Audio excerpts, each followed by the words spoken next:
என்னென்னா, இப்போ என்கிட்ட இருக்க எல்லாத்தையும் நான் ஓரளவு ஷேர் பண்ணியிருக்கேன். எல்லாம் ஷேர் பண்ணல, ஓரளவு ஷேர் பண்ணியிருக்கேன். சரியா?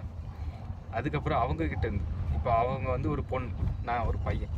எனக்கு என்ன பிடிக்கும் என்ன பிடிக்காதுன்றது அவங்களுக்கு தெரியாது. ஆனால் என்ன தெரியுமா, லவ் பண்ண பிடிச்சிருந்த டைமில் எனக்காக நிறைய விஷயம் பண்ணியிருக்கா.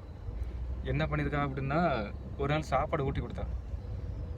எங்கள் வீட்டில் கூப்பிட்டு போகணும், சாப்பாடு சாப்பிட்டு இருந்துச்சுல, எனக்கு சாப்பாடு ஊட்டி கொடுப்பா. அவளுக்கு அது பிடிக்குமா. நானும் சாப்பாடு சொல்லி வாங்கி வாங்கி சாப்பிட்டுட்டு இருந்தேன்.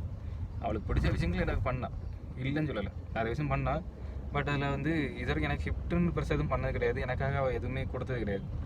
அவளுக்கு ஒரே ஒரு விஷயம், அவள் எனக்கு உடம்பு மட்டும் கொடுத்தா, அப்பப்போ சுகம் கொடுப்பா, அவ்வளோதான். அந்த உடம்பு சுகத்தை வச்சு ஒரு கட்டமாக அதுவே ஆசை ஆகிட்டு. அதுவும் சொன்னேன், இந்த மாதிரி இருக்குது, இந்த மாதிரி வேண்டாம், எனக்கு வந்து தேவைன்னு மட்டும் தான்னு சொல்லி கேட்டால் அது அவளால் கொடுக்க முடியாது. ஏன் ரீசன், அழகான ரீசன் சொன்னான். என்ன தெரியுமா, இது வந்து என்கிட்ட கொடுக்கறதுக்கு என்கிட்ட காசோ பணமோ எதுவும் இல்லை, என்கிட்ட இருக்கிறது ஒரே ஒரு விஷயம் தான் இருக்குது, அது என்ன பண்ண முடியும் அப்படின்னு சொல்லி கேட்க. வாங்கிட்டு எதுவும் இல்லை, நான் எதுவும் கேட்கவும் இல்லை. அதாவது நீ என்ன கொடுக்குறேன்னா, எனக்கு லவ் கொடு, உன்னால் எவ்வளோ முடியுமோ எனக்கு லவ் மட்டும் கொடுத்தா போதும்னு சொல்லியிருக்கேன். அப்போ ஆட்டுன்னு சொன்னால், ஆனால் கடைசி வரைக்கும் ஒன்றுமே கொடுக்கல. ஆனால் கொடுத்தா, லவ்வெல்லாம் கொடுத்தா. என்ன பண்ணுறது, எனக்கு தேவையான அளவுக்கு லவ் கொடுத்தா, எல்லாத்தையும் நான் வாங்கிக்கிட்டேன், அவ்வளோதான். மற்ற மாதிரி எதுவும் இல்லை. டிராஃபிக் இருக்குது, கரெக்டான ரூட்டெலாம் போகிறோமான்னு தெரியல, டிராஃபிக்காக இருக்குது. அதுக்கப்புறமா அவள் வந்துட்டு எனக்குன்னு நிறைய விஷயம் பண்ணான். அதாவது எனக்கு சில விஷயங்கள் எல்லாத்தையும் இழந்துட்டு வேலையெல்லாம் விட்டு என்னால் தான் அவள் வேலையும் போச்சு. நான் நல்லா தான் இருந்தேன், அவளுக்காக நிறைய விஷயம் பண்ணேன். அவள் வந்து என்னென்னா கடைசி வேலை பார்த்துருந்தா ஒரு கடையில், ஒரு மாலில் வேலை பார்த்துருந்தா, சூப்பர் மார்க்கெட்டில். அப்போனா அங்கே எனக்காக அவள் என்ன பண்ணிட்டான்னா, நான் டெய்லி பார்க்க போகிறேன்ல, அவங்க எல்லோரும் பார்த்து ஒரு மாதிரி தப்பாக பேசியிருக்காங்க. அதனால் எனக்கு அந்த வேலையும் வேண்டாம்னு சொல்லிட்டு தூக்கி எறிஞ்சிட்டு வந்துட்டான். எனக்காக அந்த வேலையை தூக்கி எறிஞ்சு வந்துருக்கா. இருந்தாலும் எனக்கு இவ்வளோ பண்ணியிருக்கா. ஆனால் எனக்கு தேவையான, எனக்கு தெரியல, கண்ணுக்கு தெரியல. முதல்ல எனக்கு அவள் நிறைய விஷயம் பண்ணுறா, ஆனால் என் கண்ணுக்கு எதுவுமே தெரியும். அதுதான் நான் கேட்குறேன், ஏன் எனக்கு தெரிய மாட்டேங்குன்னு கேட்டால், அதை நான் பண்ண தான் செய்யும், அது உனக்கு தேவையில்லை, அதுக்கு ஆரம்பிச்சு தெரியும் போகமிச்சு தெரியும் அப்படின்னு சொல்லி நம்மகிட்ட சொல்லுவேன். அதில் தான் பெரிய பிரச்சனை. யாரோ ஒருத்தவங்க சொல்லி அது அப்படியே தெரிஞ்சு அது எனக்கு எதுக்கு பிரச்சனை உண்டாக்கி, புரியுதா? அதாவது யார் லவ் பண்ணாலும் மனசு விட்டு பேசணும். பேசுறதுக்கு முடியலைன்னா சந்தர்ப்பத்தை உருவாக்கணும். பேசுறதுக்கான சந்தர்ப்பத்தை உருவாக்கி பேசணும். அவகிட்ட ஒரு வாட்டி சண்டை விழுந்துச்சு.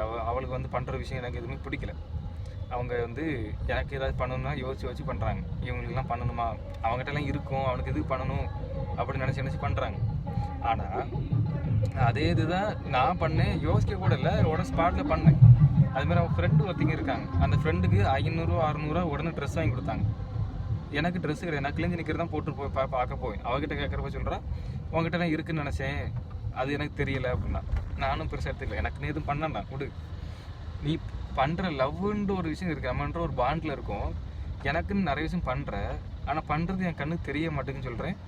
ஆனால் எனக்கு அது சொல்ல மாட்டாலாம். அப்படி சொன்னால் எனக்கு எப்படி வேலைக்கு ஆகும், எனக்கு எப்படி அது புரியும்? நான் புரிஞ்சுக்கணும், தப்பு என் மேலே தான் இருக்குது, நான் புரிஞ்சுக்கல. அவளை வந்து முதல்ல புரிஞ்சுக்கல. நான் வந்து அவளை என்ன விதமாக பார்த்துருந்தேன், ஒரு பொருளாக பார்த்துருந்தேன். அது ஒரு பொண்ணாக பார்க்கல, எனக்கு தேவையான ஒரு ஐட்டமாக பார்த்துட்டு தெரிஞ்சிருக்கேன். என்னென்ன மனுஷங்களுக்கு தேவைப்படும், அதனால அப்படி இருந்திருக்கேன். ஒரு பொதுவாக ஒரு பொண்ணுக்கு என்ன தேவைப்படுது, அவள் எதில் விருப்பம் இருக்கும், அவளுக்கு எதாவது தேவைப்படுதா, இல்லை ஏதாவது ஆசைப்படுறாளா, இதெல்லாம் இது வரைக்கும் நான் அவள்கிட்ட எதுவுமே யோசிச்சுக்கிறேன். நானும் அவள்கிட்ட கேட்க, அவளை என்கிட்ட கேட்கல, நானும் எதுவும் அவள்கிட்ட கேட்டது கிடையாது. அதுமாதிரி கலரு, சாப்பாடு, ஃபுட்டு என்னெல்லாம் பிடிக்கும் கேட்டால் இது வரைக்கும் கேட்டதும் கிடையாது. நான் அவளையும் என்கிட்ட சொன்னது கிடையாது. நானும் பெருசாக அவங்ககிட்ட டீல் பண்ண கிடையாது.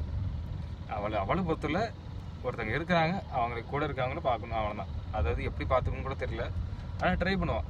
அவளால் முடிஞ்ச அளவுக்கு நமக்கு சப்போர்ட் பண்ணுவான், அவ்வளோதான். ஹெல்ப் பண்ணி சப்போர்ட் பண்ணி கொடுக்குறது, அந்த மாதிரி எவ்வளோ முடியுமோ அவ்வளோ பண்ணுவான். சரியா? பண்ணாமல் சும்மாலாம் இருக்க மாட்டான். நமக்கு ஏதாவது தேவைனாலும் சப்போர்ட் பண்ணுவான், பேசுகிறதுக்கு ஹெல்ப் பண்ணுவான், எல்லாத்துக்கும் பண்ணுவான். ஆனால் என்னவும் பண்ணிட்டு போ,